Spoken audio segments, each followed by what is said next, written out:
Yo, fam, top of the morning to you. Good day, good afternoon. This is Thankful Thursday. Thankful Thursday. So we want to talk real briefly. Every other Thursday I come up with a little something, just a leadership thought. Normally I'm on between 10 and 10:15. Today it is 10:10. And it's going to be kind of funny reading my notes today because I don't have my glasses on and I don't wear contacts. I left them in the truck. And so, because I have prescription shades that I wear, and periodically I forget to take my prescription shades off and replace them with my glasses when I come in the house. So of course today I just kept them on and came in the house and I'm like, woo, and don't feel like going back outside. Good morning, Lizette, because I have several other things I need to do. So we'll give about 30 seconds to see if anyone's coming on. If not, you have access to the replay, Facebook, YouTube, Twitter, my personal Instagram page. And I believe that's it, as well as my personal Facebook page. So again, every other Thursday, this is Thankful Thursday. Just want to deal with something on leadership development and how I progress in things on leadership. Strange, but that's how we roll. So we want to talk this morning. I did say 30 seconds, didn't I? So let me count down the 30 seconds. Right.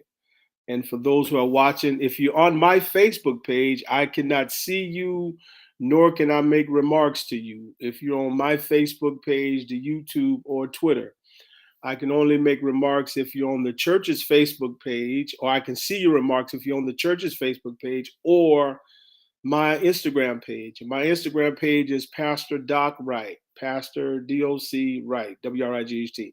That's my Instagram page. Other than that, good morning, applesauce. So I think we got about 10 seconds left, and we're going to do this real quick. If you give me about 25, 30 minutes, hopefully we won't be that long. Just something, just food for thought. I have the blessing today. I got to get out here and take a shower because I've been invited to a school board luncheon with clergy. It's going to be very interesting. I'm probably not the one they want to hear, but anyway, it's going to be very interesting. So look, let's get into this real quick. We want to talk this morning real quickly about distraction versus traction. Distraction versus traction. And it's kind of odd, especially I've been doing this leadership thing in a leadership position. Oh my God, 39 of my 40 years of what we would consider to be salvation. I've always been in a leadership position, leading others, encouraging, building up, edifying, strengthening, projecting into their destiny. That's my call. That's my life. That's what I love, showing others what they don't see in themselves that I see, or whatever God has shown me. So we have this thought of being distraction versus traction. And the funny thing about it is we are normally distracted by distraction. That's what T.S. Eliot said. We're normally distracted by distraction. Now, look, traction means we're either drawing or pulling towards something. Traction means we have an intentional effort to do something, to go somewhere, to acquire something. It is a drawing or a pulling. Now, if we look at distraction is basically the opposite. Distraction is drawing you away from something. It's a negative. I always like to tell people there's always a distraction when God is getting ready to do something, or there's always a distraction when you've made a commitment to do something better in or for your life or someone else. There's always that distraction, that negative thing that pulls you back. And we need to focus on traction so we can keep moving forward.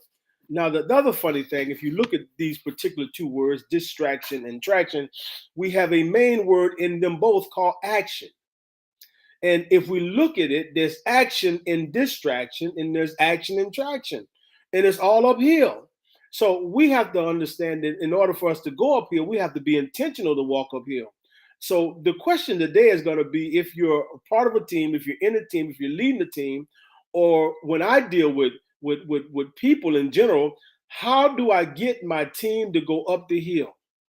And how do you get your team to go up the hill? So, because some of you guys here on multi-level marketing businesses, some of you manage companies, some of you are supervisors, some of you are leaders in your own capacity, some of you pastor churches, some of you oversee ministries as I do.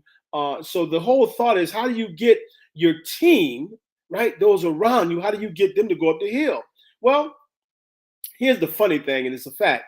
Now, if you're the leader on top and your people are not what I want to say at the bottom, but just for thought at the bottom, then you have to come off your hill, right?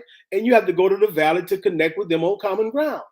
You have to come off your high horse, if you will, because some people are positional leaders and not relational.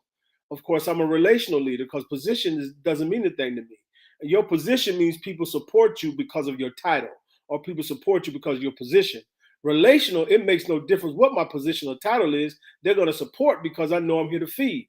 And I've always believed this. I felt this when I was being trained. I've always believed this. People don't care how much you know until they know how much you care.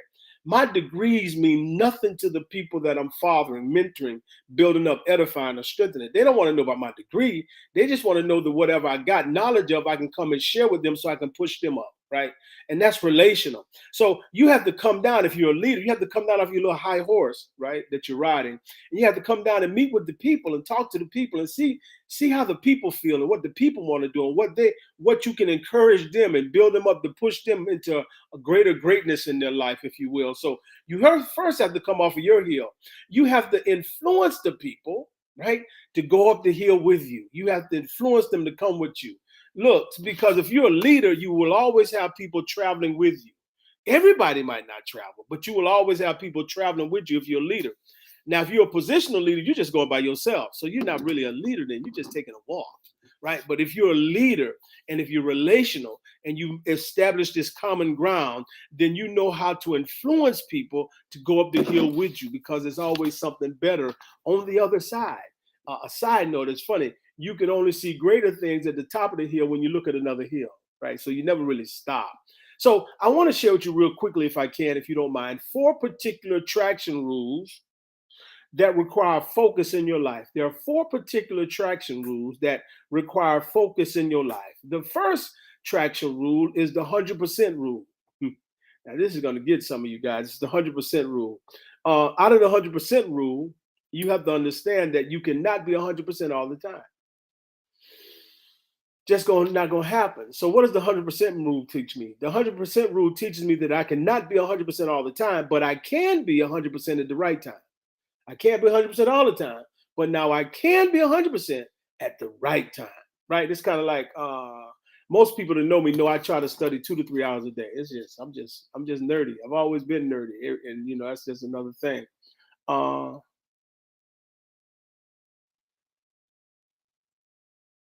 Okay, somebody just wrote something. I was trying to read it, and I can't read it. Yeah, I don't know what it's saying. Anyway, that's a whole nother subject. Distraction. Look, so I can't be 100% all the time, but I can be 100% when I'm doing it. So it's like when I study, my phone is normally on mute. Why? Because I need to give 100% to my studying. I don't feel like talking to nobody. I don't feel like answering no questions. I'm not going to answer no text messages. I am 100% in. So I normally put my phone on mute, or you'll see it says "Do not disturb." Why? Because I need to give my study that 100%. I can't do that all the time. I can't study no 6, 7, 8 hours a day. That's just something I can't do because I have other things to do. But when I am studying, I give my studying 100% of my time and cut off all distractions. When I'm in my prayer time, I give my prayer 100% of the time. Phone is muted, TV is off. I'm in my closet or in my room with the door closed, or I'm in my basement with the door closed. There's no distraction. What's on me and my wife anyway? So there's no kids. There's no distraction. There's no distraction. So anyway, you have to be conscious of that. So 100% rule means you can only do 100% at the right time. And that's where your focus is at. Your focus is on that 100% that you can do at the right time. So we look at this particular word called return. And the reason why we look at the word called return is because, think about this now, if you give 100% to the things at the right time, then that's where you're going to get your return from. Now, where do I get my return from? I get my return from studying. I study the Bible. I study quantum theory. I study leadership. I study investments. Why? Because that's going to give me my greatest return. So I make sure that I look for my time of 100% in that thing or those people that's going to give me 100% return. It's all about the return. So the question is, what deserves my 100%? What deserves my 100%? Now, let's think about something. In order to maximize what deserves my 100%, we need to focus on what we need to prepare for, right? It's kind of like, I'm trying to think of something I said back in the day to put it in words. It makes no sense to be prepared. It makes no sense to get prepared for a position after you've acquired the position. But you should be prepared for the position before the position is even open, right? Most people wait to prepare, right, when they're told to do something. But it's always better to be prepared before you're told to do it. So when you're told to do it, you got 100%. It's like back in the day, I had a pastor, right? When I first came back to the States, and I sat up under a pastor. I sat up under, well, my second pastor I sat up under, and I was his assistant pastor. And everybody knew I studied anyway. But this particular one Sunday, he caught me off guard, right? Because I got to the church, and he said, well, Tony, I need you to preach this morning. And I'm like, you need me to do what? He said, I need you to preach this morning. I said, well, I'm not prepared. He said, well, son, I always told you to have a sermon in your pocket. And today you need to get it out your pocket. I said, you got me. Now, did I have to preach? Yes. Did I have a sermon? No. Was I prepared? No. They liked it, but I felt like I botched, right? So from that time on, I keep a message in my pocket. I'm always ready to teach or preach because I'm always prepared. So how do you get your greatest return? Well, first of all, you need to focus on preparing. You need to always be prepared. If I have people to teach certain lessons, then you should have already been paying attention and taking notes. So when I ask you to do something, you don't run scared. You already prepared. It's kind of like preparation kind of like deals with the Pareto principle, the 80-20 rule. And I'm quite sure some of you guys are familiar with 80-20 rule. 80% of the people, 20% of the people do 80% of the work. But we're going to flip that. So here's how we're going to look at something. And then catch this. If you know and do the right priorities, it gives you the highest return. So let's look at priorities. So what should be in your top 20%? Right? Because we normally say that 20% of the people do 80% of the work. So let's look at this traction and distraction, because right now we're trying to keep our traction up, right? So in order to keep our traction up, what is or what should be in your top 20%? What's your top 20% is going to give you an 80% return. So what should you be doing, right? What is your top 20% or what should be in your top 20% so you can get 80% return? Something else, I want you to catch this. Hey, Prophet Marvin, I want you to catch this. Who should be in your top 20%? Now, here's where I get into issues in the church. Who should be in your top 20%? Because I always tell people, you have to know your place with me. You have to know your relationship with me, and don't try to be what everybody else is. You got to know who you and what you mean to me, right? Because, well, I shepherd everybody, but remember, as I told them the other week, I'm a rancher. I'm always trying to project, propel, grow, build, expand, influence, enhance, right? So what or who should be in your top 20%? The first one is what should be in your top 20% to give you increase. Now, who should be in your top 20%? So if you understand this, check this out. If you put 80% of your time, 80% of your time, 80% of your thinking, and 80% of your energy into the top 20% of your people, guess what you're going to get? Because you're feeding the top 20%, right? The top 20% is kind of like I told them the other couple of weeks ago. It makes no sense for me to have a book club, because I'm a reader, if nobody's advancing by reading the books. If you've read books with me for 3 years and you're at the same place that you were on the third year as you was 3 years ago, you're not applying the books. So now I didn't do 20% to the right people. I've wasted 80%. But now if I fed you 80%, you should be at the top 20%. So if you give your top 20%, 80% of your time, then they should be expanding. Does that make sense? That should be traction. Look, it's not literally, let me do this. It's really not how hard you work, but it's how smart you work. So if I take what's the top 20% of me is 2 hours of studying. That's my tithe. 24 hours, 2.5 hours, that's my tithe. That's my time. If I give God my top 2.5 hours, then what is he going to give me? Straight up increase. If I pour into my top 20%, my 80% of me, then they're going to give me increase. Well, again, you have to know how to work hard. Work smart and not hard. You have to organize or either you agonize. Most people agonize because they don't organize. Or then they wait and say, well, I can't. Well, he didn't say there was nothing you couldn't do. He said you can do everything you can do. So here's what you have to do. You can either choose or lose. So here's the problem. I'm gonna throw this at you. I have to pour I'm gonna say you, because people know what I do. You have to pour yourself into the people who can produce. If people aren't producing, you can't keep pouring into people who can't produce.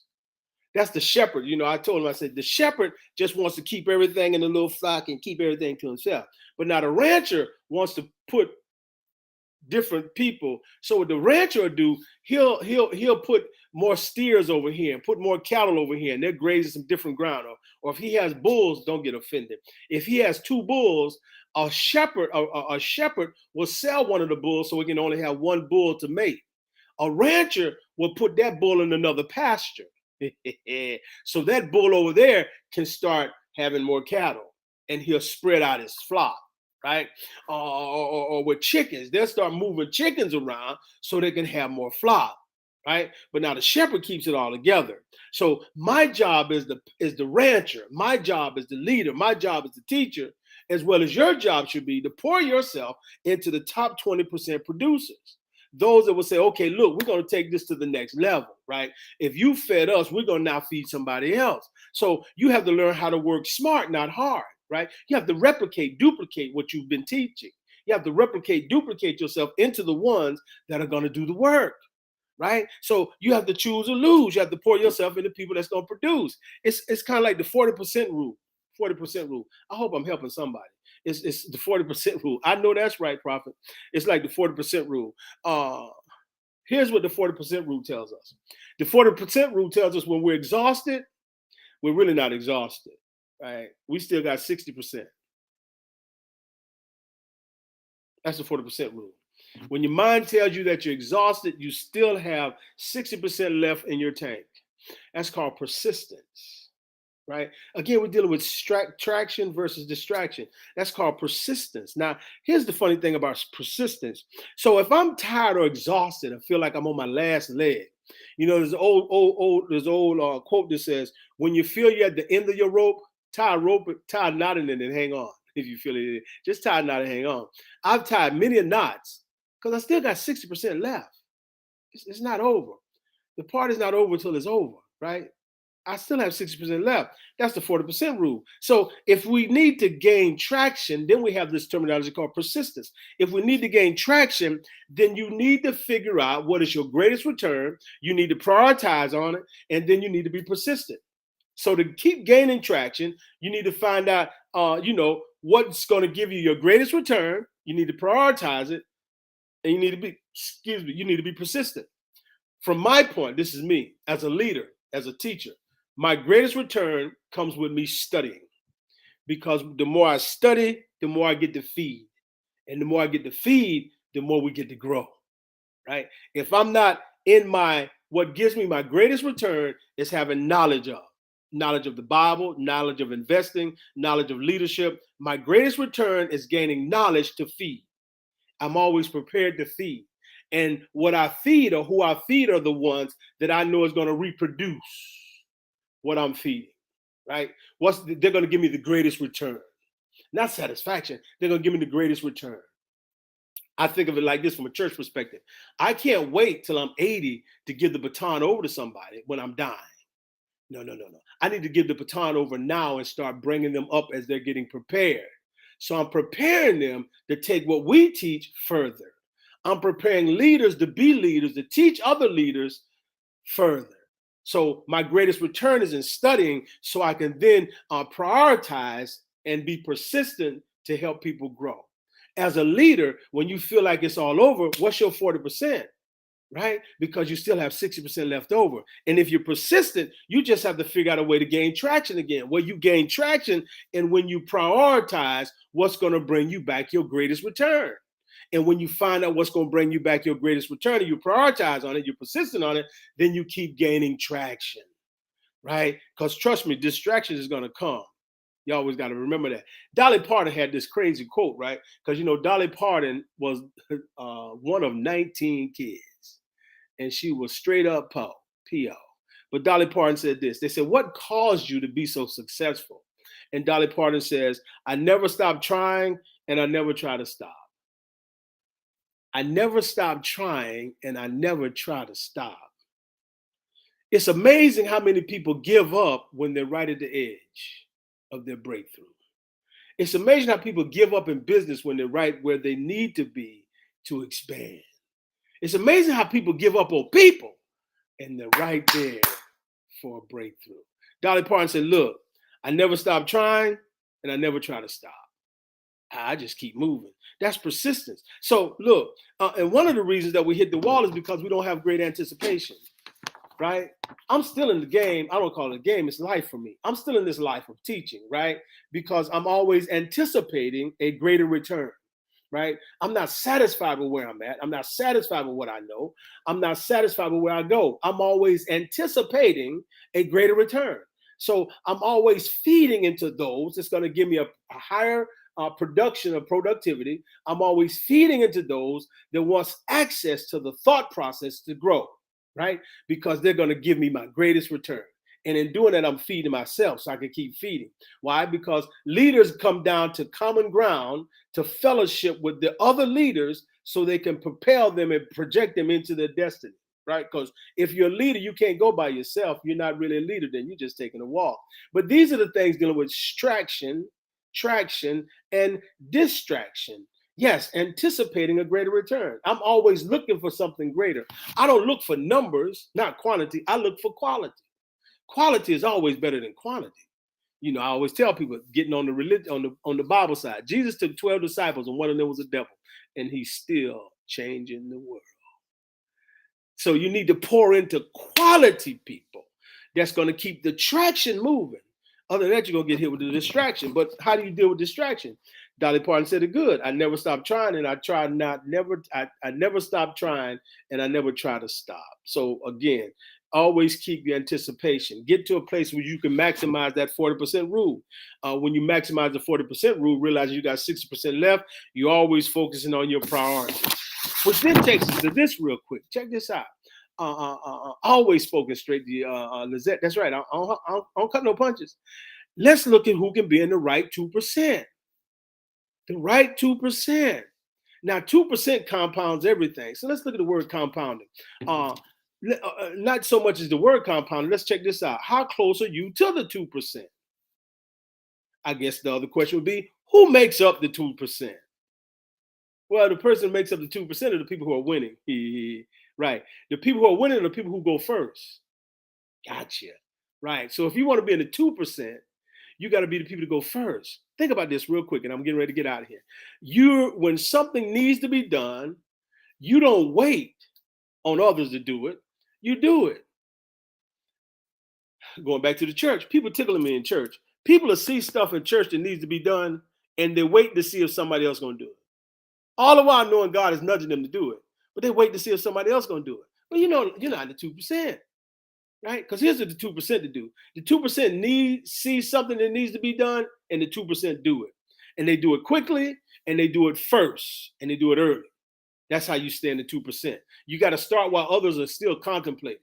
I get up 4:30 every morning. Why? Because I want to be in the 2%, right? So I get up 4:30. I do a little reading, spend some time. I go to the gym. I come back. I study. Why? Because I'm in the 2%.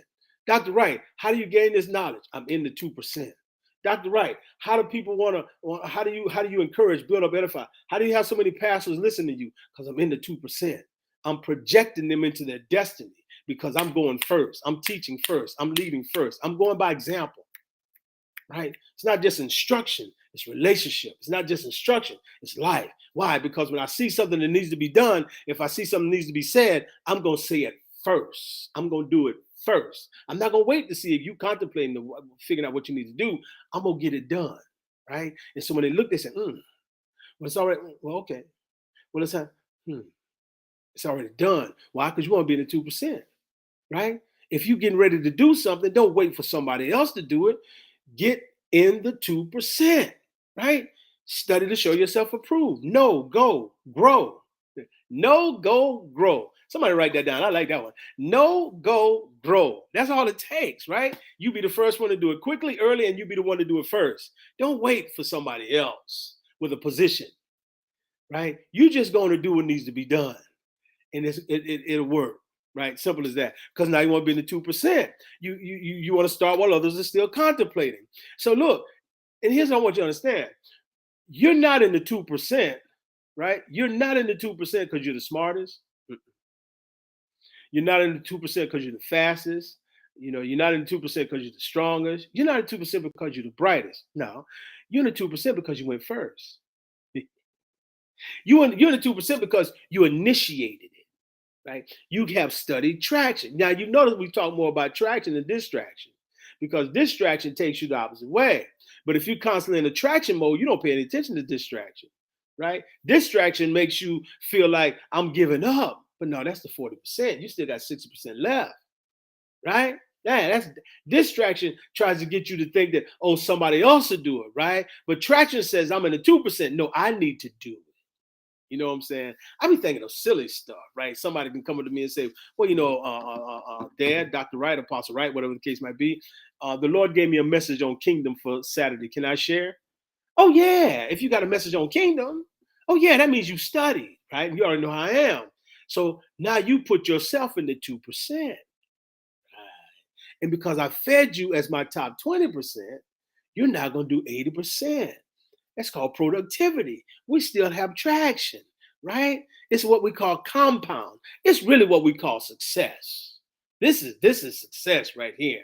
This is how I garner success. This is how I am successful. Not in money, clothes, jewelry, or positions. I'm successful in projecting others into their what they think is their end, which is really their beginning, right? We study moving, right? The train is study going. The train is study bringing in stuff, right? Because we're in that 2%.